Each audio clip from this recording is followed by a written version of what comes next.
Operation లేకుండా మోకాలు మరియు నడునొప్పులకు అత్యాధునిక చికిత్స. చిన్న ఇంజెక్షన్ తో పరిష్కారం. Elites pain and pain management. నమస్తే, నేను Kavitha. Welcome to I Dream News. సార్వత్రిక ఎన్నికల ప్రచారానికి కేవలం 4 రోజులు మాత్రమే మిగిలి ఉంది. ఈలోపే ఎన్నికల హడావిడి, ఎండల వేడి విపరీతంగా పెరిగిపోతోంది. ఓటర్ల మీద ఏది ఎక్కువ ప్రభావం చూపించబోతోంది? ఎన్నికల నాటికి ఏ మూడ్ కంటిన్యూ అవుతోంది? తెలంగాణలో పరిస్థితులు ఏమున్నాయి? ప్రస్తుతం మనతో పాటుగా ఉన్నారు ప్రొఫెసర్ ఘంటా చక్రపాణి గారు. చక్రపాణి గారు, నమస్కారం అండి. నమస్తే అండి. ఎలా అనిపిస్తోంది ఎన్నికల వేడి, అందులోనూ తెలంగాణలో జరుగుతున్నటువంటి హడావుడి, ఎండలు ఇవన్నీ కలిపి ఓటర్ల మీద ఏది ఎక్కువ భారం చూపించబోతున్నాయి? ప్రెషర్ ఏది పెడుతోంది?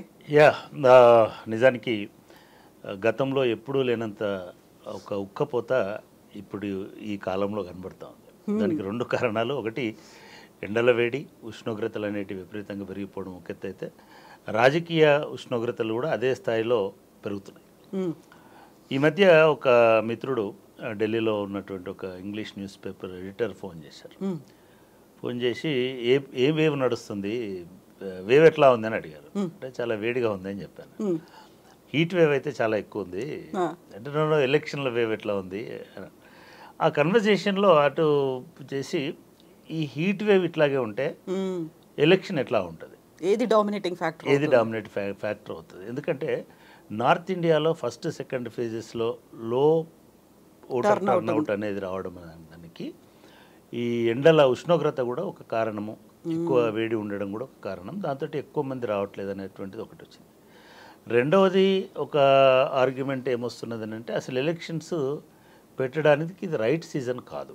ఎందుకంటే వృద్ధులు ఉంటారు, మహిళలు ఉంటారు, గ్రామీణ ప్రాంతాల్లో అందుబాటులో సరి అయినటువంటి సిస్టమ్స్ ఉండవు.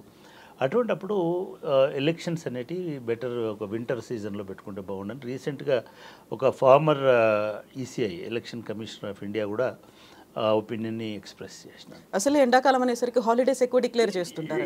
హాలిడేస్ డిక్లేర్ చేయడం ఒకటి, దానికంటే ఓటర్లను ఉత్సాహపరచడానికి, ప్రోత్సహించడానికి, డెమోక్రటిక్ ప్రాసెస్లో పార్టిసిపేట్ చేయడానికి పెద్ద ఎత్తున ప్రచారం చేస్తున్నటువంటి ప్రభుత్వం ఈ సీజన్ ఎందుకు చూస్ చేసుకుంది అనేటువంటిది అర్థం కాదు. నిజానికి ఇప్పుడు పెట్టే ఎన్నికలు డిసెంబర్లో పెట్టుంటే నష్టం ఏం లేకపోయింది. జనవరి అయినా ఫిబ్రవరి అయినా, అప్ టు ఫిబ్రవరి పర్ఫెక్ట్గా ఉండేటువంటి అవకాశం ఉంది. ఇది ఒక పెద్ద సవాల్ కాబోతున్నది.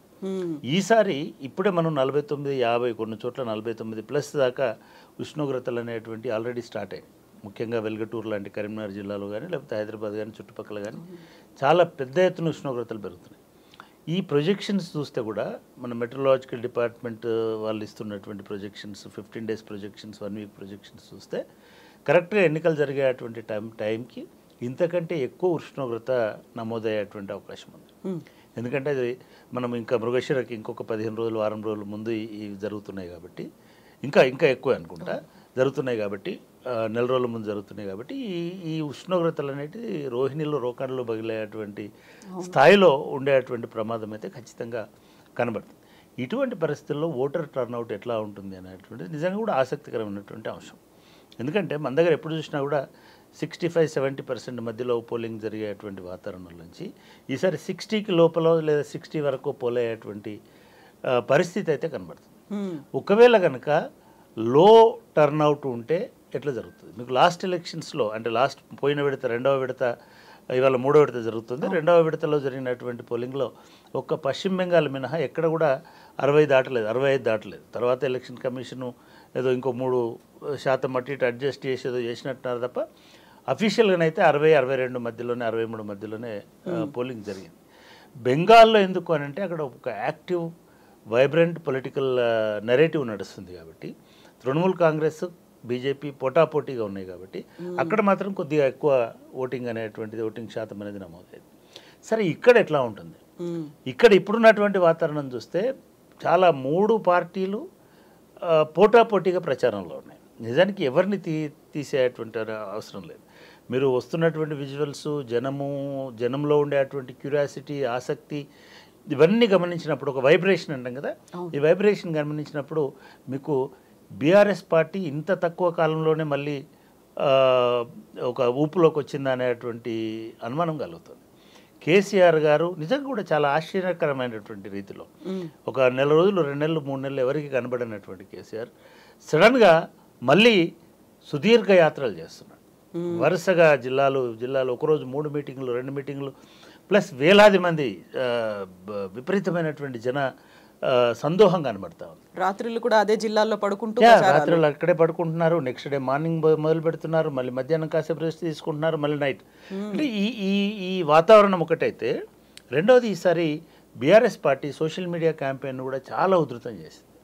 పాపం అట్లా చేసినందుకే క్రిషాంక్ లాంటి వాళ్ళ సోషల్ మీడియా ఇన్ఛార్జిని తీసుకుపోయి అరెస్ట్ చేసి ఇది చేశారు. నిజానికి ఫేక్ వీడియోలు వచ్చినటువంటి సందర్భంలో రేవంత్ రెడ్డి గారి మీద లెటర్ ఇష్యూ చేస్తేనేమో దాన్ని పెద్ద ఇష్యూ చేసినారు.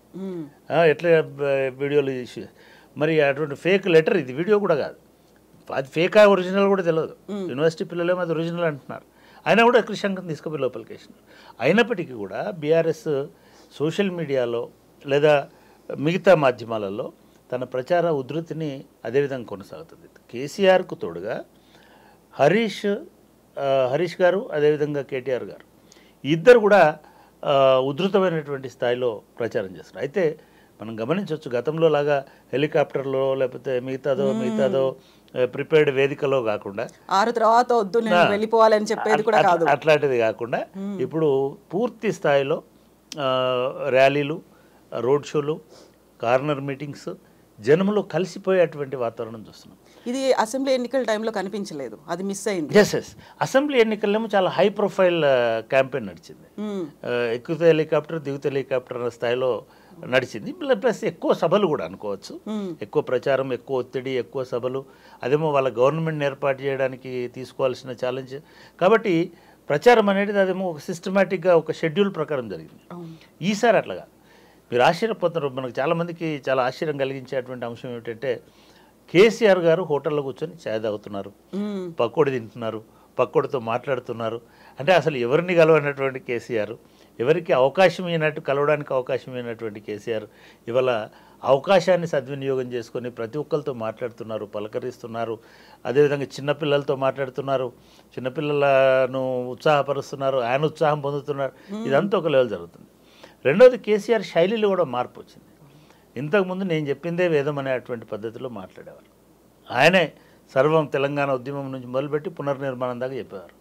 ఇవాళ ఆయన మీకు రైతు బంధు వస్తుందా రావట్లేదా, మీకు ఇట్లా ప్రశ్నల రూపంలో చాలామందిని, అంటే ఎంగేజింగ్ ద క్రౌడ్ ఉంటుంది కదా, అక్కడ ఉన్నటువంటి ఆ జన సందోహాన్ని ఉత్సాహపరచడానికి లేదా వాళ్ళ నుంచి చాలా విషయాలని రాబట్టడానికి ఇట్లా ఒక కన్వర్జేషన్ లాగా తన ప్రచార శైలి మొత్తంలో సుదీర్ఘ ప్రసంగాలు ఎక్కలేవు. మీకు ఒకటి చెప్పాలి, ఈ మొత్తం ప్రసంగాల్లో కేసీఆర్ చేస్తున్నది ఏమిటంటే, మునుపట్లాగా ఒక రొడ్డకొట్టుడు ఉపన్యాసాలు చేయట్లేదు, అటాకింగ్ చేయట్లేదు, రొటీన్ స్పీచెస్ చేయట్లేదు. చేయకుండా ఏ ప్రాంతానికి వెళ్తే అసలు అఫ్కోర్స్ కేసీఆర్ గారికి మొదటి నుంచి ఉన్నటువంటి కళ అది. కానీ ఈ మధ్య నేను రామగుండంలో అదేవిధంగా మంచిర్యాలలో జరిగినటువంటి వాటిని చూస్తే సింగరేణికి సంబంధించినటువంటి ఉత్థాన పతనాలు మొత్తము ఒక 10 నిమిషాలు ఆవిష్కరించినాడు. అంటే నష్టాలు ఎట్లా జరుగుతున్నాయి, గతంలో ఎట్లా జరిగినాయి, ఫ్యూచర్ ఏమిటి, సింగరేణికి మేము ఏం చేసినాం, ఎట్లా చేసినాం, సింగరేణి వల్ల. అంటే సింగరేణి అనేది నిజం కూడా ఒకప్పుడు దుబాయ్, బొగ్గుబాయి, బొంబాయి అనేటు, బొంబాయి, దుబాయ్, బొగ్గుబాయి అనేవాళ్ళు. అంటే ఈ 3 ప్రాంతాలే మనకు ఉపాధి అవకాశాలు ఇచ్చేటువంటి ప్రాంతాలు. కానీ ఇవాళ సింగరేణిలో ఉన్నటువంటి కార్మికులకు కూడా కొన్ని అనుమానాలు వస్తున్నాయి. అంటే ఈ బొగ్గు సరఫరాకు వాటిని కరెక్ట్గా క్యాచ్ చేసుకొని వాటిని అడ్రస్ చేయడం అనేటువంటిది కేసీఆర్. ఇదొక్కటే కాదు, మీరు కోరట్లకు పోతే వలసల గురించి లేదా మిగతా వాటి గురించి, మన నిజామాబాద్ పోతే అక్కడ రైతుల గురించి, పసుపు పంట గురించి, మిగతా వాటి గురించి, ఇట్లా ఎక్కడికి వెళ్ళినా కూడా ఆ ప్రాంతీయ అస్తిత్వానికి సంబంధించి, ఆ నియోజకవర్గానికి ఉండేటువంటి ప్రత్యేక సామాజిక ఆర్థిక అంశాలకు సంబంధించి ఒక లోతైనటువంటి, ఒక సున్నితమైనటువంటి, ఒక సంక్షిప్తమైనటువంటి ప్రసంగాల రూపంలో కేసీఆర్ వాటిని తీసుకెళ్తున్నాడు. సరే, కేటీఆర్ గారు కారణాలు ఏవైనప్పటికీ కొంత అర్బన్ ఏరియాస్కి ఎక్కువ కన్ఫైన్ అయినప్పటికీ, అదేవిధంగా హరీష్ రావు గారు చాలా చోట్ల ఒక దూకుడుగా ఎక్కువ మోస్ట్లీ మెదక్ మీద కాన్సన్ట్రేట్ చేస్తున్నప్పటికీ, ఇటు వరంగల్ కానీ అటు కరీంనగర్ కానీ ఈ చాలా చోట్ల ఇటువంటి ఇవి చేసుకుంటూ జనాల్ని ఉత్సాహపరిచే రీతిలో వాళ్ళ ప్రచారం నడుస్తుంది. మధ్య మధ్యలో ఛాలెంజ్లు చేసుకుంటూ. ఆఫ్ కోర్స్, అంటే నిజంగా కూడా చాలా ఈసారి ఎన్నికలలో ఒక ఒక ఒక ఫేక్ ఐ మీన్ ఒక పెరిఫెరల్ కైండ్ ఆఫ్ ఛాలెంజెస్ అనేటువంటి చాలా ఎక్కువగా జరుగుతాయి. ఇకపోతే కాంగ్రెస్ పార్టీకి మనం గతంలో కూడా ఒకసారి మాట్లాడుకున్నాం. ప్రచారం మొత్తము ఎట్లాగైతే అసెంబ్లీ ఎలక్షన్లో రేవంత్ రెడ్డి ఒకడే తన భుజాల మీద వేసుకొని నడిపించినాడో ఇప్పుడు కూడా అదే పరిస్థితి కనబడతాం. ప్రచారం సందర్భంగా అసెంబ్లీ ఎన్నికల సందర్భంగా ఉత్తమ్ కుమార్ రెడ్డి గారు ఎట్లాగైతే నల్గొండలో తన 2 నియోజకవర్గాలకు పరిమితమైనారో, కోమటిరెడ్డి గారు ఎట్లాగైతే తన 2 నియోజకవర్గాలకు పరిమితమైనారో, ఇవాళ కూడా వాళ్ళు నల్లగొండ భువనగిరి దాటి బయటకు రావట్లేదు. కానీ రేవంత్ రెడ్డి ఒకే రోజు కనీసం 3-4 చోట్ల పెద్ద పెద్ద బహిరంగ సభలు మాట్లాడాల్సి వస్తుంది. ఎట్ ద సేమ్ టైం బయటకు కూడా వెళ్తున్నారు ఆయన పూర్తిగా. అంటే ఒక తెలంగాణలో కొంతసేపు, హెలికాప్టర్లో కొంతసేపు, ఫ్లైట్లో కొంతసేపు, వేరే రాష్ట్రంలో కొంతసేపు అనేటువంటి స్థాయిలో ఒక బిజీ స్టార్ క్యాంపెయినర్ లాగా రేవంత్ రెడ్డి ప్రచారం సాగుతుంది. రేవంత్ రెడ్డి బిజీగా తను ఉండడమే కాకుండా ఇప్పుడు బీజేపీ నాయకులను, ముఖ్యంగా మోడీని, అమిత్ షాను కూడా బిజీలోకి నెట్టేసేటువంటి ప్రయత్నం చేస్తున్నాడు. ఆయన సడన్గా ఆయన హ్యాండిల్ నుంచి లేదా ఆయన సామాజిక మాధ్యమాలలో, కాంగ్రెస్ పార్టీ సామాజిక మాధ్యమాలలో అమిత్ షా రిజర్వేషన్లకు సంబంధించి ఒక ప్రకటన చేసినట్టు, అది తెలంగాణలో ఉండి చేసినట్టు, ఆ ప్రకటన ప్రకారం రిజర్వేషన్లను ఖతం చేస్తామని చెప్పినట్టు, రద్దు చేస్తామని చెప్పినట్టుగా ఒక వీడియో ప్రచారంలోకి వచ్చింది. ఇమీడియట్గా గవర్నమెంట్ ఆఫ్ ఇండియా రియాక్ట్ అయింది, హోమ్ మినిస్టర్ రియాక్ట్ అయింది. ఇది మత సామరస్యాన్ని, ప్రజల్లో విద్వేషాన్ని రెచ్చగొట్టేటట్టు ఉందనేటువంటి ఒక ఇదంతో రేవంత్ రెడ్డికి కాంగ్రెస్ పార్టీ సోషల్ మీడియాకి ఐ మీన్ కొంతమందికి నోటీసులు ఇచ్చినారు. వాళ్ళను లోకల్ పోలీసులు ఇమీడియట్గా ఒక ఇమ్యూనిటీ కవర్ లాగా చేసి వాళ్ళని అరెస్ట్ చేసినట్టుగా చేసి వాళ్ళని లోపల పెట్టినారు. ఈ ఎపిసోడ్ని నిజానికైతే ఇంకొక రాజకీయ నాయకుడికైతే నేను అట్లా చేయలేదు, నా హ్యాండిల్ నుంచి పోలేదు, ఎవరో పంపించినారు, నేను కేవలం ఫార్వర్డ్ చేసిన, ఇట్లా ఎక్స్ప్లెనేషన్స్ ఇచ్చేటువంటి రేవంత్ రెడ్డి గారు తనకు నోటీస్ వచ్చిందో రాలేదో తెలియకముందే ఆయన కర్ణాటకలో ఉన్నటువంటి ప్రచారంలో ఆయన చెప్పినాడు, నా మీద కక్ష కడుతున్నారు, నేను రిజర్వేషన్ల గురించి మాట్లాడిన కాబట్టి నాకు నోటీస్ పంపించినారని చెప్పి ఆ నెరేటివ్ని అంతే బలంగా, నిజానికి ఆయనకు నోటీస్ పంపించింది వీడియో ఫేక్ తయారు చేసి దాన్ని ఫార్వర్డ్ చేసినారు, దాన్ని ప్రచారంలో పెట్టినారని. కానీ ఆయన చెప్తుంది నేను రిజర్వేషన్లు క్వశ్చన్ చేసినందుకే నన్ను అరెస్ట్ చేస్తామంటున్నారు, ఢిల్లీ పోలీసులు వస్తున్నారు, గుజరాతీలకు గులాములు అయినటువంటి వాళ్ళు వస్తున్నారు, వీళ్ళు వచ్చి నా మీద దాడి చేస్తున్నారు, అయినా సరే మీ భిక్ష వల్ల నేను ఇక్కడ ఉన్నాను కాబట్టి ఎస్సీ ఎస్టీ బీసీల కోసం నేను దేనికైనా చేస్తాను, ముస్లింల కోసం ఏదైనా చేస్తానని. అంటే వాస్తవం వేరు, కానీ వాదన వేరు. వాస్తవానికి వాదనకు పొంతన లేకుండా ఈ ప్రచారం అంతా జరుగుతున్నది. రెండవది, బీజేపీ కూడా కరెక్ట్గా అదేవిధంగా వాస్తవం ఒకటైతే వాదన ఇంకోటి ముందుకు తీసుకొచ్చి ప్రజల్లో విపరీతమైనటువంటి ఒక విద్వేషపూరితమైనటువంటి భావాలు కలిగే విధంగా తన ప్రచారాన్ని నిర్వహిస్తాం. అసలు నిజం ఏంటి అనేది ఇద్దరు చెప్పట్లేదు. నిజంగా కూడా నార్త్ ఇండియా అంతటా ఏం ప్రచారం చేస్తున్నాడు నరేంద్ర మోడీ గారు? ఆంధ్రప్రదేశ్, తెలంగాణ రాష్ట్రాలలో ముస్లింలకు రిజర్వేషన్లు, మతపరమైన రిజర్వేషన్లు ఇచ్చారు. అది ఒక శాంపుల్ మాత్రమే, ట్రైలర్ మాత్రమే. అదే పద్ధతిని, అదే మోడల్ని రేపు దేశవ్యాప్తంగా అమలు చేస్తాడు అనేటువంటిది ఒక విష ప్రచారము, లేకపోతే అనవసరమైన ప్రచారం. విషమా కాదా దాన్ని పక్కన పెడితే ఒక అనవసరమైనటువంటి వక్రీకరించబడినటువంటి విషయాన్ని ఆయన చెప్తున్నాడు. ఎందుకు వక్రీకరించి చెప్తున్నాడు అని అంటున్నానంటే, అప్పటి ఆంధ్రప్రదేశ్లో ఇప్పుడు తెలంగాణలో అమలు అవుతున్నటువంటి ముస్లిం రిజర్వేషన్లు, నిజంగా అది ముస్లిం రిజర్వేషన్ కాదు, బీసీఈ అనే కేటగిరీలో వెనుకబడినటువంటి, ఆర్థికంగా వెనుకబడినటువంటి వర్గాలకు సంబంధించినటువంటి రిజర్వేషన్ని ఇస్తున్నట్టుగా ఇక్కడి శాసనం, ఇక్కడి జీవో, ఇక్కడ ఇంప్లిమెంట్ అవుతున్నటువంటి రిజర్వేషన్ విధానం చెప్తుంది.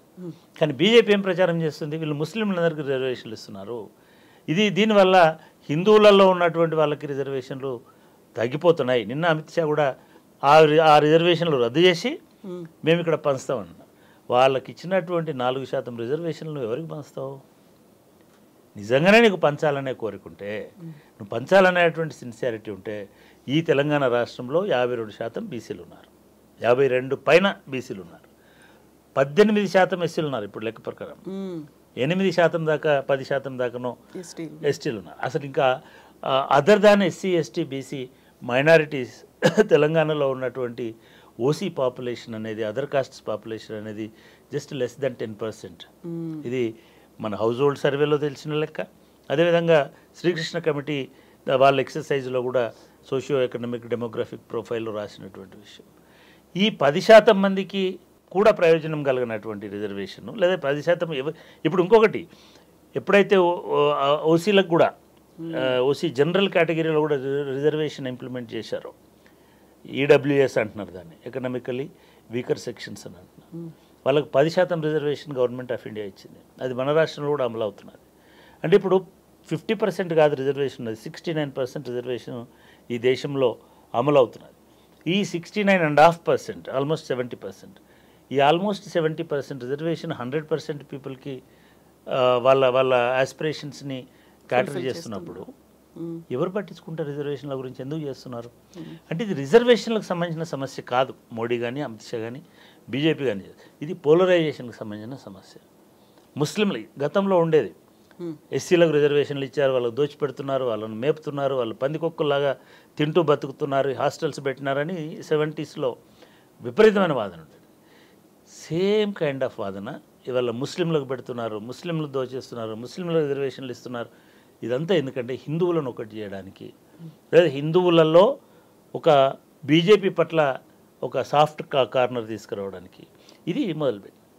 నరేంద్ర మోడీ గారు నిజానికి ఒక ప్రధానమంత్రి స్థాయిలో మాట్లాడకూడనటువంటి అనేక మాటల్ని ఈ 2వ దఫా పోలింగ్ తర్వాత జరిగినటువంటి ప్రచారంలో మాట్లాడినాడు. అది మంగళసూత్రాల దాకా, తాలిబొట్లు తెంచేస్తారు అనేదాకా, లేదా తెంచి వేరేటోళ్ళకి ఇస్తారు, లేదా తెంచి అని కాకపోయినా మీ లాక్కుని, మీ తాలిబొట్టు లాక్కొని అసలు ఎక్కడైనా జరుగుతుందా ఇది? అసలు ఈ దేశంలో ఎందుకు ఇన్ని రకాల సెంటిమెంట్స్ని వాడుతున్నారు? ఎందుకు వాడుతున్నారు అని అంటే, ఓహో మనకు రక్షణ ఉండదు రేపు కాంగ్రెస్ పార్టీ వస్తే, మనకు కాంగ్రెస్ పార్టీలో రక్షణ ఉండదు కాబట్టి మోడీనే మళ్ళీ ఉండాలి. కానీ ఒకటి ప్రజలు గమనించాల్సింది ఏంటంటే, మోడీ శాశ్వతం కాదు, ఎవరు శాశ్వతం కాదు, మీరు నేను శాశ్వతం కాదు. కానీ కాంగ్రెస్ పార్టీ వస్తే ఒక నరకం, ఒక దుర్మార్గం, ఒక దోపిడీ, అసలు ఆస్తులన్నీ పనిచేస్తారు, గుంజుకుంటూ.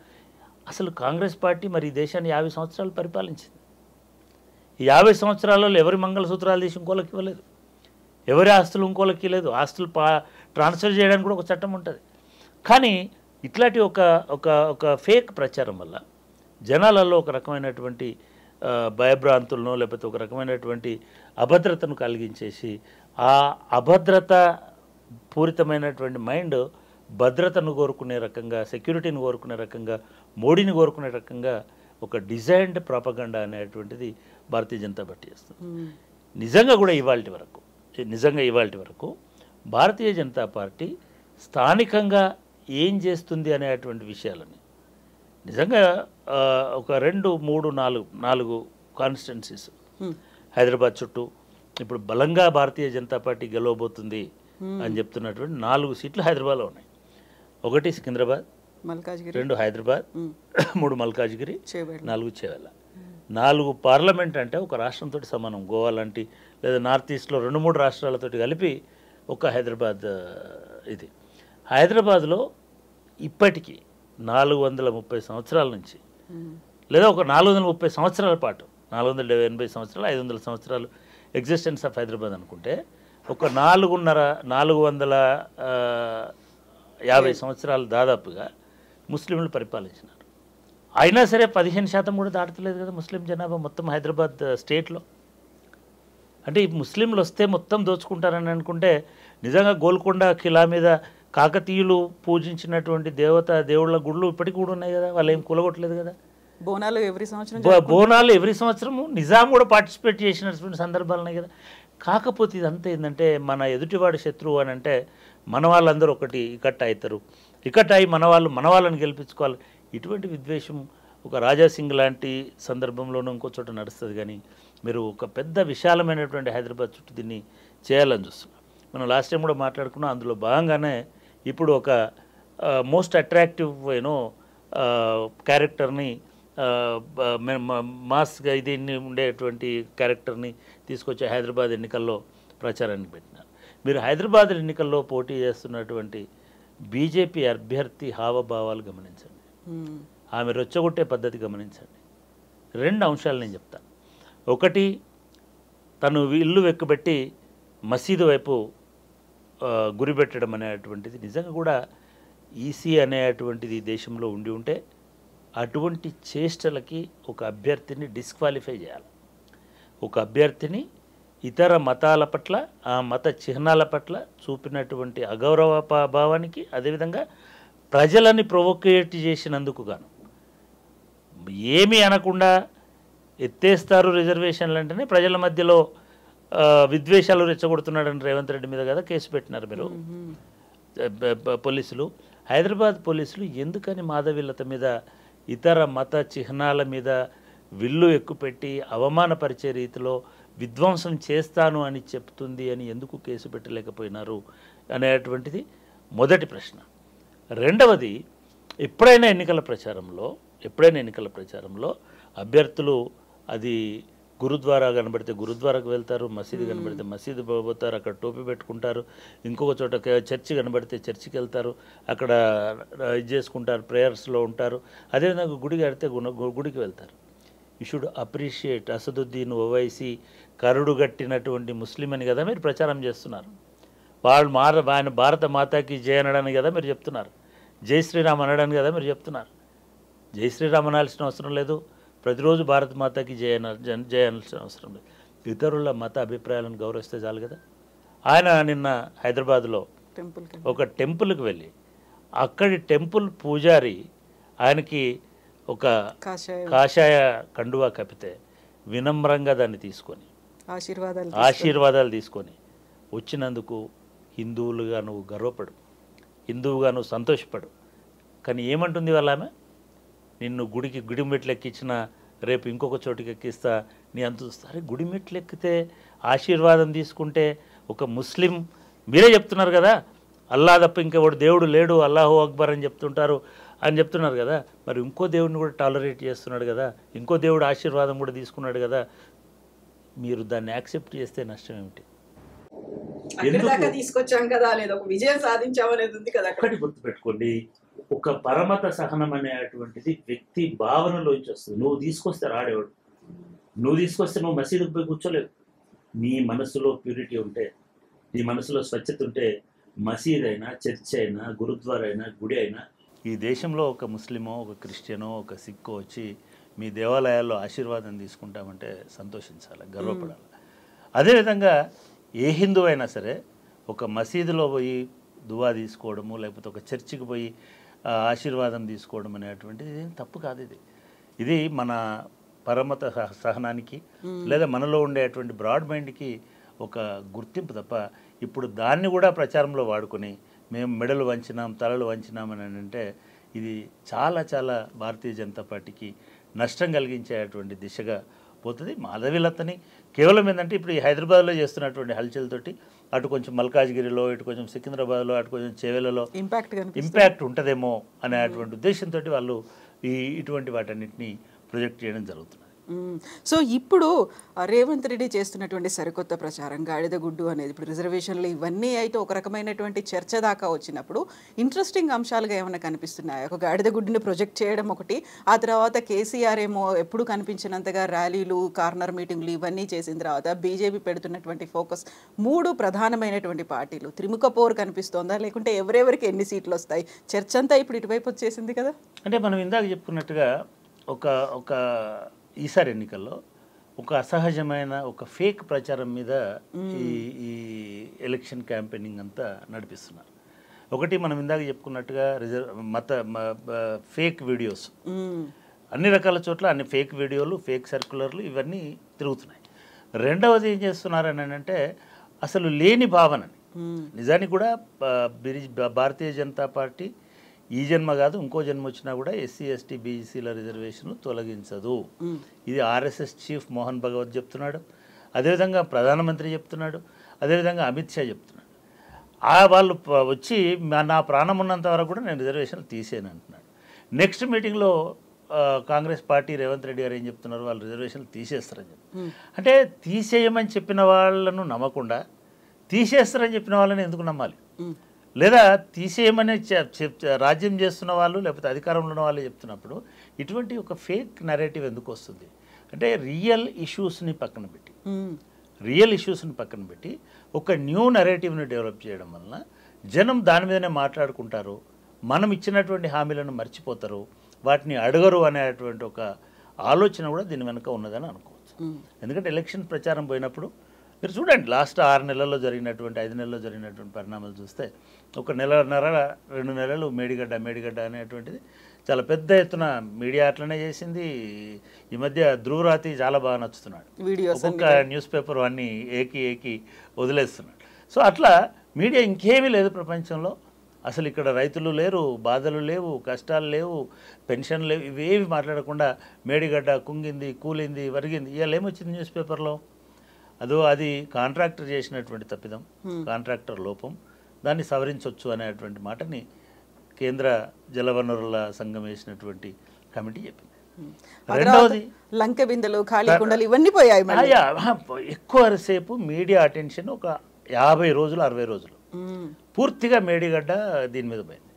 రెండవది ఏం చేసినారు, కవిత లిక్కర్ స్కామ్, దానికి సంబంధించినటువంటి అంశం డెఫినెట్గా దానికి ఇవ్వాల్సినటువంటి ప్రచారము ఇచ్చినారు. అదేవిధంగా దానిలో కూడా డిబేట్స్గా ఢిల్లీలోనేమో లిక్కర్ స్కామ్ జరగలేదు, అసలేం జరగలేదని అక్కడ చెప్పినారు. ఇక్కడికి వచ్చేమో కవిత లిక్కర్ స్కామ్. ఆఫ్ కోర్స్ ఆమె ఇప్పుడు జైలుకు పోయింది కాబట్టి దాని మీద మనం చేయాల్సి. మూడవది ఏం తీసుకొచ్చినారు, టెలిఫోన్ స్కాండల్ ఒకటి తీసుకొచ్చినారు.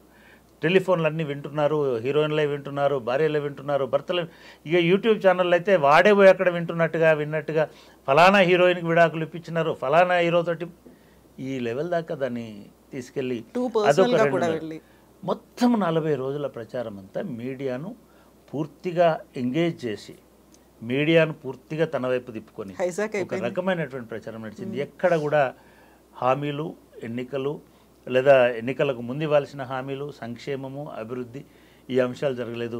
కావాలనుకుంటే ఇప్పుడు ఈ 3 నెలల్లో 6 నెలల్లో వచ్చిన మొత్తం జీవోలను తీసుకురండి, ఎన్ని జీవోలు అభివృద్ధికి సంబంధించిన నిధుల కేటాయింపులో ఉన్నాయి, ఎన్ని జీవోలు సంక్షేమ పథకాల మీద ఉన్నాయి అనేటువంటిది మనం గమనించవచ్చు. రెండవది, ఈ 6 గ్యారంటీలలో నిజంగానే ముఖ్యమంత్రి గారు కాంగ్రెస్ పార్టీ చెప్తుంది అన్ని గ్యారంటీలను అమలు చేసిన. రాహుల్ గాంధీ అయితే మహిళలకు కూడా డబ్బులు ఇస్తున్నాం, 2500 ప్రతి ఒక్క మహిళ అకౌంట్లో పడుతుందని కూడా చెప్తున్నారు. దీని మీద చర్చ ఏ పత్రిక చేయట్లేదు, ఏ న్యూస్ పేపర్ చేయట్లేదు, ఏ ఛానల్ చేయట్లేదు. చేయకుండా మళ్ళీ ఏదైనా అవుతుందో గాడిద గుడ్డు మీద. గాడిద గుడ్డు అనేది అసలు ఊహకు కూడా అందనటువంటి ఒక పదార్థం. ఐ మీన్ అదొక అబ్సర్డిటీకి పరాకాష్ఠలాగా వాడుతుంటారు గాడిద గుడ్డని. ఇవాళ దాన్ని గుడ్డు తయారు చేసి ఆ గుడ్డు గాడిద గుడ్డని దానిలో ఇది బీజేపీ ఇచ్చిందని. అసలు బీజేపీ గాడిద గుడ్డు ఇస్తుందని ఎక్కడని చెప్పిందా? గాడిద గుడ్డు ఎందుకు ఇవ్వాలి? అసలు గాడిద గుడ్డు అనేటువంటిది అది ఇందాక చెప్పినట్టుగా ఒక అపహాస్యానికి, ఒక దీనికి అబ్సర్డిటీకి పరాకాష్ఠలా. నీకేం తెలుసు గాడిద గుడ్డు అనేటువంటి, అంటే ఒక అల్టిమేట్ అట్టర్ హ్యూమిలియేషన్ కింద చెప్తుంటా. దాన్ని నిజంగానే ఒక పాజిటివ్ లాగా గాడిద గుడ్డు ఇచ్చినారు అంటే అసలు ఎప్పుడు ఇచ్చినారు, ఏమి ఇచ్చినారు, ఏమి ఇవ్వలేదు, మీరేం అడిగినారు, ఇదేం లేదు. ఎస్, మీరు ఏదైతే మీ మేనిఫెస్టోలో పెట్టినారో అట్లా ఏవైతే హామీలు ఇచ్చినారో విభజన చట్టంలో అది ఇవ్వలేదు, లేదా ఇన్ని పథకాలు ఇస్తామన్నారు ఇవ్వలేదు. అదే మెడికల్ కాలేజీలు ఇచ్చినారు, దేశమంతా 106 మెడికల్ కాలేజీలు ఇచ్చినారు, మనకి ఇవ్వలేదు. నవోదయ స్కూల్స్ ఇచ్చినారు. విచిత్రం ఏమిటంటే ఇదంతా బీఆర్ఎస్ చెప్తుంది. నిన్న కూడా నిజామాబాద్లో మాట్లాడుకుంటున్నటువంటి సందర్భంలో కేసీఆర్ గారు మోడీ 100 హామీలు ఇచ్చినాడు, ఇది ఒక్కటి కూడా చేయలేదు అంటే ఒక హామీల మీద, మేనిఫెస్టో మీద, విధానాల మీద చర్చ జరగాలి తప్ప కోడిగుడ్ల మీద, గాడిద గుడ్ల మీద, వీటి మీద ఇది కూడా ఒక రకమైనటువంటి దీనిలోకి తీసుకెళ్లేటువంటి మాకరీలో 2 రకాలు ఉంటాయి. మాకరీలో అవతలి వాళ్ళని అపహాస్యం చేయడం ఒకటి, కానీ ఇది అట్లాంటిది కూడా కాదు. ఇదేమిటి అంటే నన్ను వేరేది అడగకుండా చూసుకోనేటువంటి ఇది డైవర్ట్. ఇప్పుడు నా ఎజెండా నేను రేవంత్ రెడ్డి పర్ఫెక్ట్గా తన ఎజెండాని ఫిక్స్ చేసుకోవడంతో పాటు అవతలి వాళ్ళ ఎజెండాను కూడా ఫిక్స్ చేసేటువంటి విధంగా మాట్లాడుకుంటూ మీరు కూడా ఇదే ఆలోచించండి అంతే. వాళ్ళు అనివార్యంగా వాళ్ళు ఆన్సర్ చేయాల్సి వస్తుంది కదా. రిజర్వేషన్లో తీసుకోండి, రిజర్వేషన్ల గురించి మోడీ ఆన్సర్ చేయడం ఏంది రేవంత్ రెడ్డి కానీ అనుకుంటాం. జనరల్గా మోడీ ఎవరికి ఆన్సర్ చేయడు, కానీ రేవంత్ రెడ్డి అక్కడ సక్సెస్ అయినాడు. రేవంత్ రెడ్డి ఇప్పుడు మోడీని హైదరాబాద్ వచ్చినప్పుడల్లా, లేదా అమిత్ షా హైదరాబాద్కి వచ్చి తెలంగాణకు వచ్చినప్పుడల్లా నేను అట్లా అనలేదు, మేము అట్లా చేయలేదు అని చెప్పేటువంటి స్థితికి తీసుకొచ్చినాడు. ఇప్పుడు రేపు ఈ మన దగ్గర ఎలక్షన్ అవ్వగానే ఫైనల్ స్టేజ్ ఆఫ్ పోలింగ్కి ఆయన చాలా చోట్లకు పోయి ఇదే విషయాన్ని ప్రచారం చేసే ఇంకా 3 ఫేజులు ఉంటాయి కాబట్టి అదే నిజంగా కూడా ఏంటంటే రాజకీయాలలో నీ వ్యూహం నువ్వేసుకోవడం గొప్ప కాదు, ఎదుటివాడిని కూడా డైవర్ట్ చేసేటువంటి విధంగా నీ వ్యూహాన్ని పన్నడం అనేది గొప్ప విషయం అనేది అయితే చెప్తుంటారో అది రేవంత్ రెడ్డి చేసుకుంటూ వస్తున్నాడు. ఇట్లా ప్రచారంలో కనుక చూసినట్టయితే ప్రచారంలో ప్రస్తావనకు వచ్చినటువంటి అంశాలు అఫ్కోర్స్ రేవంత్ రెడ్డి గారి భాష కొద్దిగా మారినప్పటికీ కూడా ఇంకా పూర్తి స్థాయి ప్రజాస్వామిక భాషకి రావడం లేదు. నీ అయ్యా, నీ మామ, నీ ఇట్లాంటి పాటలే మాట్లాడుతున్నారు. అది ఇంకొంచెం మీరు విమర్శనే గౌరవప్రదంగా లేదా అటాక్నే గౌరవప్రదంగా, ఎందుకంటే మనం మోడీని అంటున్నాం కదా, మోడీ దిగజారి మాట్లాడినాడు ఒక దీని పట్ల అని చెప్తున్నాం కదా, అట్లనే ముఖ్యమంత్రి కూడా కొంత ఎక్స్పెక్టెడ్ బిహేవియర్ ఉంటుంది. మీరు విమర్శించండి, అరెస్ట్ చేయండి, ఇంకోటి చేయండి, చిప్పకూడు పెట్టండి, ఇవన్నీ పర్వాలేదు. నీ అయ్యా, నీ అక్క, నీ అవ్వ ఊర్లలో మాట్లాడుకునేటువంటి పద్ధతిలో మాట్లాడడం అనేటువంటిది ఇంకా కొంత ఇది చేసుకుంటే డెఫినెట్గా కాంగ్రెస్ పార్టీకి ఉపయోగపడుతుంది, కాంగ్రెస్ అభ్యర్థులకు కూడా ఉపయోగపడుతుంది. సో 1, 2, 3 ప్లేసుల్లో ఎవరున్నారు అంటే ఇప్పుడు చెప్పలేం. డెఫినెట్గా ఇప్పుడు ఐజాన్ టుడే కనబడుతున్న దానిలో మనం ఒక విషయం మాత్రం ఒప్పుకోవాలి, కారణాలు ఏమైనప్పటికీ బీజేపీకి ఎక్కువ మార్జిన్ ఇచ్చుకుంటూ పోతుంది కాంగ్రెస్ పార్టీ. రెండవది, కాంగ్రెస్ పార్టీ ఎక్కువ మార్జిన్ ఎందుకు ఇస్తుంది బీజేపీకి, ఎందుకు ఎక్కువ స్పేస్ ఇచ్చుకుంటూ పోతుందని అంటే బీఆర్ఎస్ స్పేస్ తగ్గించుకోవడం కోసం. బీఆర్ఎస్ని టోటల్గా జీరో డౌన్ కాదు, టోటల్ జీరో డౌన్ చేయాలనేటువంటి లక్ష్యం రేవంత్ రెడ్డికి ఉంది. ఏ ముఖ్యమంత్రికైనా, ముఖ్యంగా రేవంత్ రెడ్డి లాంటి ముఖ్యమంత్రికి చాలామంది ఆయన వ్యక్తిగత కక్ష తీర్చుకుంటున్నాడు అట్లా ఇట్లా అంటున్నారు పేపర్లలో, మీడియాలో, కానీ అది కక్ష ఏం కాదు. రేపు భవిష్యత్తులో ఆయనకి ప్రమాదం పొంచి ఉండేటువంటిది బీఆర్ఎస్ నుంచే కాబట్టి బీఆర్ఎస్ని సమూలంగా ఇది చేయాలనేటువంటి ప్రయత్నం రేవంత్ రెడ్డి చేసినాడు. నేను అసలే పట్టించుకోవట్లేదు అనేది కూడా చూపించడం బీఆర్ఎస్ని. లేదు, పట్టించుకుంటున్నాడు, దాన్ని తుదముట్టిస్తా అని చెప్తున్నాడు కదా, మొత్తం బొంద పెడతాము. ఒక మాట అన్నాడు రేవంత్ రెడ్డి, మీరు అసెంబ్లీ ఎలక్షన్లలో బీఆర్ఎస్ని కేవలం కేసీఆర్ని తూక మీద నడు మీదనే కొట్టినరు, ఇప్పుడు పడగ మీద కొట్టి మొత్తం లేవకుండా చేయాలి అంటే చచ్చిన పాముని చేయాలనేటువంటి మాటను రేవంత్ రెడ్డి మాట్లాడారు. ఇది కేవలం వ్యక్తిగత కక్షతో కాదు, తన దీర్ఘకాలిక ప్రయోజనం కోసం మాట్లాడుతున్నాడు. ఈ దీర్ఘకాలిక ప్రయోజనం ఏమిటంటే తనకు ముప్పు పొంచి ఉంది అని కనుక అనుకుంటే, నేను అమిత్ షా కూడా అన్నాడు, కాంగ్రెస్ పార్టీ నిన్నటి మీటింగ్లో, నిన్న సికింద్రాబాద్లో ఈటెల రాజేందర్కి సంబంధించినటువంటి ఎలక్షన్ క్యాంపెయిన్లో మాట్లాడుకుంటూ రేవంత్ రెడ్డి నిన్ను కాంగ్రెస్ పార్టీ వాడుకుంటుంది, ఇమ్మీడియట్గా ఎలక్షన్లు అయిన తర్వాత నిన్ను తీసి పక్కన పెడతారు. ఈయన కేంద్ర హోంమంత్రి చెప్పినాడు. ఇది కేంద్ర హోంమంత్రి, అఫ్కోర్స్ ఎలక్షన్ ప్రచారంలో ఎవరైనా ఏదైనా మాట్లాడతారు, కానీ ఏదో ఒక లక్ష్యంతో, ఆధారంతో, అదే అందులో అమిత్ షా చెప్పింది అని చెప్పాడు. నేను అనుకోవడం రేవంత్ రెడ్డికి ఉన్న భయం కూడా, బీఆర్ఎస్ దగ్గర ఉన్న 39 మంది ఎమ్మెల్యేలు ఇప్పుడు 37 మంది ఎమ్మెల్యేలు అనుకోండి, వాళ్ళతోటి ప్రమాదం తప్ప కాంగ్రెస్లో ఉన్న ఎమ్మెల్యేలతో ప్రమాదం కాదు. రెండవ ప్రమాదం పొరపాటున రేవంత్ రెడ్డికి ఏమొస్తుందని అంటే, రేపు గనక కాంగ్రెస్ పార్టీ సరి అయినటువంటి ఫలితాలని సాధించకపోతే, నెంబర్ అనేది రాకుంటే, వాళ్ళు చెప్పినట్టుగా 12 సీట్లు రాకపోతే, 12 కాకపోయినా 10 రాకపోతే, 10 కాకపోయినా 8 దాకే పరిమితం అయితే ఖచ్చితంగా రేవంత్ రెడ్డి పదవి మీద కాంగ్రెస్ పార్టీ కొంత ఆలోచించేటువంటి అవకాశం ఉంటుంది. ఎందుకంటే ఒక నమ్మకంతో మొత్తం టికెట్లు రేవంత్ రెడ్డికి అప్పచెప్పేసి నీ ఇష్టమైన క్యాండిడేట్స్ని పెట్టుకోమన్నందుకే కదా దానం నాగేంద్రని తీసుకొచ్చి పెట్టింది. నీ ఇష్టమైన క్యాండిడేట్స్ని పెట్టుకోమన్నందుకే కదా top 8, 7 leaders, BJP vocal leaders అని చెప్పి ఎవరినైతే ప్రొజెక్ట్ చేసిందో, అది బండి సంజయ్ ఉండొచ్చు, అరవింద్ అయ్యుండొచ్చు, డీకే అరుణ అయ్యుండొచ్చు, విశ్వేశ్వరరెడ్డి అయ్యుండొచ్చు, రఘునందన్ రావు అయ్యుండొచ్చు, ఇట్లా ఈటెల రాజేందర్ అయ్యుండొచ్చు, కిషన్ రెడ్డి అయ్యుండొచ్చు.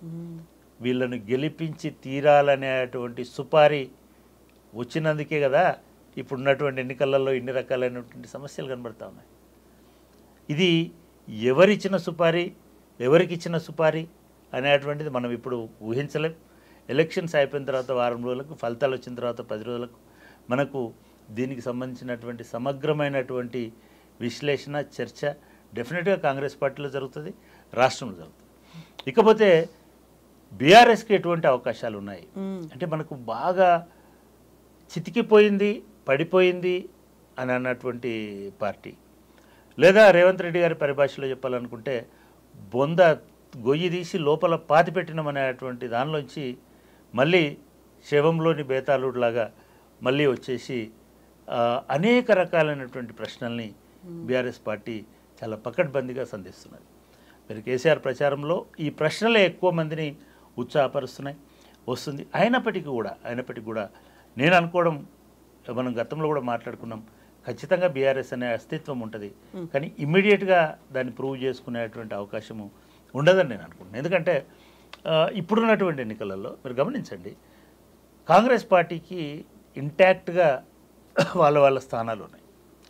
ప్రతి చోట 6-7 మంది ఎమ్మెల్యేలు అసెంబ్లీలలో పూర్తి మెజారిటీ వాళ్ళే ఉన్నారు. మహబూబ్నగర్ లాంటి చోట్ల అయితే కాంగ్రెస్ పార్టీకి ఒక హైదరాబాద్, రంగారెడ్డి మినహా మహబూబ్నగర్ అనండి, నల్గొండ అనండి, వరంగల్ అనుకోండి, కరీంనగర్ అనుకోండి, ఆల్మోస్ట్ జిల్లాలే పూర్తిగా వాళ్ళ ఆధీనం. ఆదిలాబాద్ లాంటి చోట అనుకోండి, ఇట్లా ప్రతి చోట వాళ్ళకు ఒక అన్ని చోట్ల గ్రామీణ ప్రాంతాల్లో, ముఖ్యంగా రూరల్ సెగ్మెంట్స్లో పూర్తి స్థాయి మెజారిటీ ఉన్నారు. వాళ్ళ ఎమ్మెల్యేలు ఉన్నారు కాబట్టి ఎక్కువ అడ్వాంటేజ్ ఆ క్యాండిడేట్స్ ఉంటుంది. కాంగ్రెస్ పార్టీకి వస్తున్నటువంటి నష్టం ఏమిటి అని అంటే సరి అయినటువంటి క్యాండిడేట్స్ని ఫీల్డ్ చేయలేదనేటువంటి ఒకటి.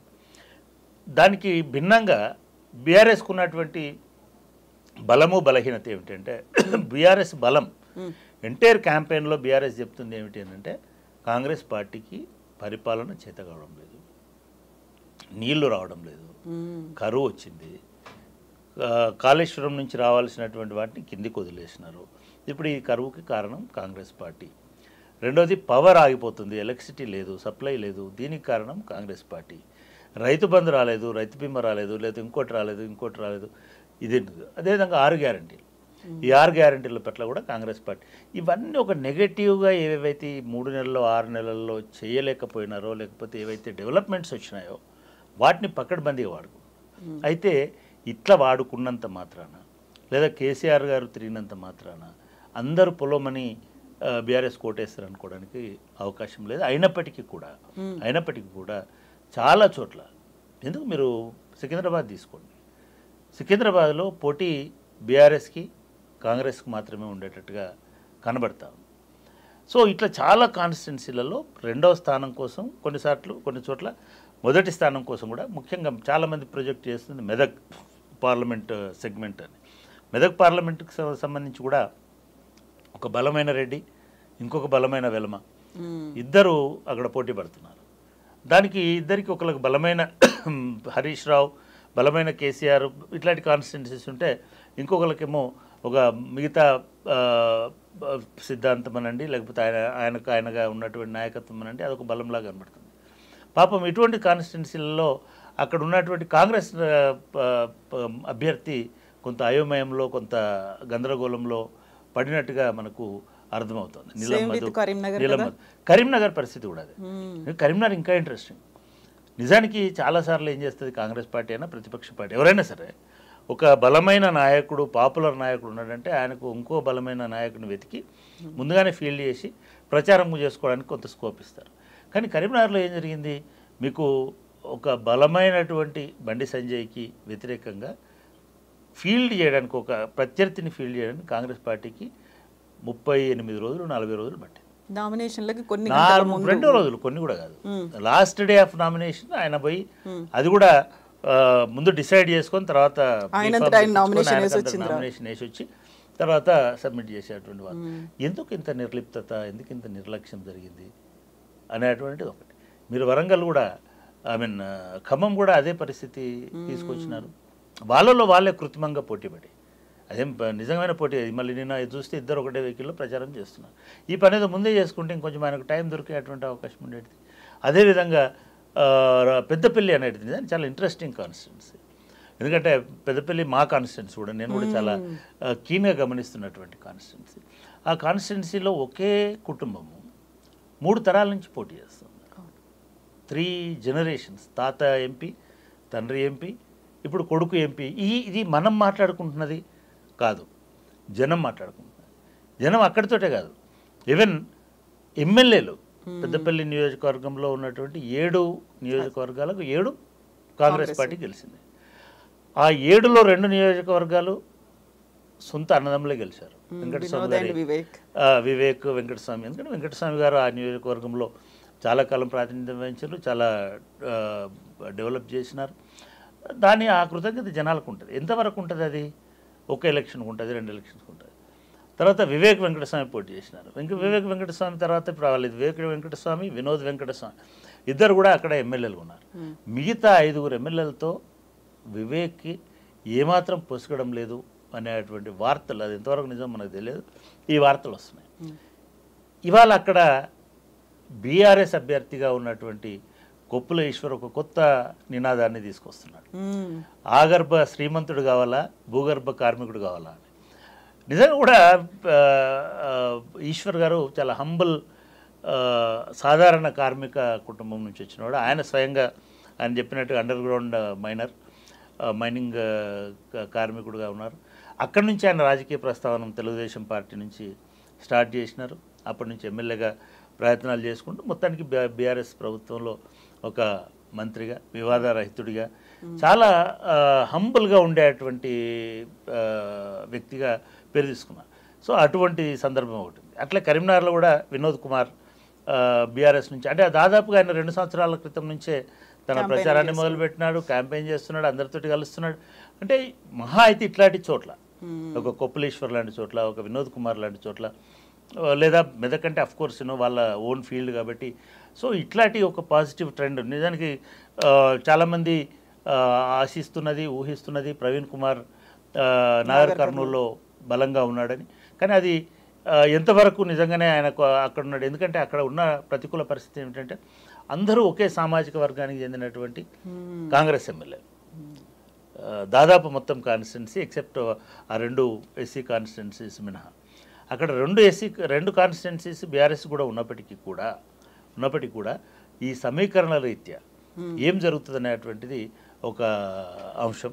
అయినప్పటికీ కూడా ఒక పాజిటివ్ లైన్లో, ఒక పాజిటివ్ టాక్ తోటి ఆయన చాలా దూసుకుపోతున్నట్టుగా మనకు ప్రచారం జరుగుతుంది. ఇట్లాంటి 1, 2, 3, 4 కాన్స్టిట్యున్సీలో తన బలాన్ని రుజువు చేసుకోవడం మినహా నేను అనుకోవడం అయితే ఒక 4 ఎంపీలు, 5 ఎంపీలు, 10 ఎంపీలు గెలుస్తారని అట్లాంటి సర్వేలు కూడా చెప్తున్నాయి. ఏదో 24 ఛానల్ ఏదో అట్లాంటి వాళ్ళు ఏదో ఇండియా 24 ఇట్లాంటి సర్వేలు ఇస్తున్నాయి. కానీ ఇప్పటికిప్పుడు మనం దానికి సంబంధించినటువంటి ఎవరు గెలుస్తారు, ఎవరు పోతారు అనేది చెప్పేటువంటి ఆస్కారం లేదు. పోటీ ప్రధానంగా మనకి ముక్కోన పోటీ కనబడుతుంది. దాంట్లో కాంగ్రెస్కి, బీజేపీకి కొంత ఎక్కువ సీట్లు రావచ్చు. బీఆర్ఎస్ కూడా అసెంబ్లీ ఎన్నికల తర్వాత ఉన్న స్తబ్దత, అసెంబ్లీ ఎన్నికల తర్వాత 2-3 నెలలు కొనసాగినటువంటి స్తబ్దత ఇప్పుడు పూర్తిగా పోయి ఒక కొత్త ఒరవడిలో, కొత్త ఉత్సాహంలో ముందుకు పోతున్నట్టుగా కనబడుతుంది. ఎస్ అండి, థ్యాంక్ యూ సో మచ్. ఓవరాల్గా ఏం జరుగుతుంది ఇప్పటికి? మే 13th ఎలక్షన్ అయినప్పటికీ June 4th దాకా మాత్రం ఎదురు కంటిన్యూ అవుతుంది. ఎస్ అండి, thank you so much Chakrapani గారు. Thank you.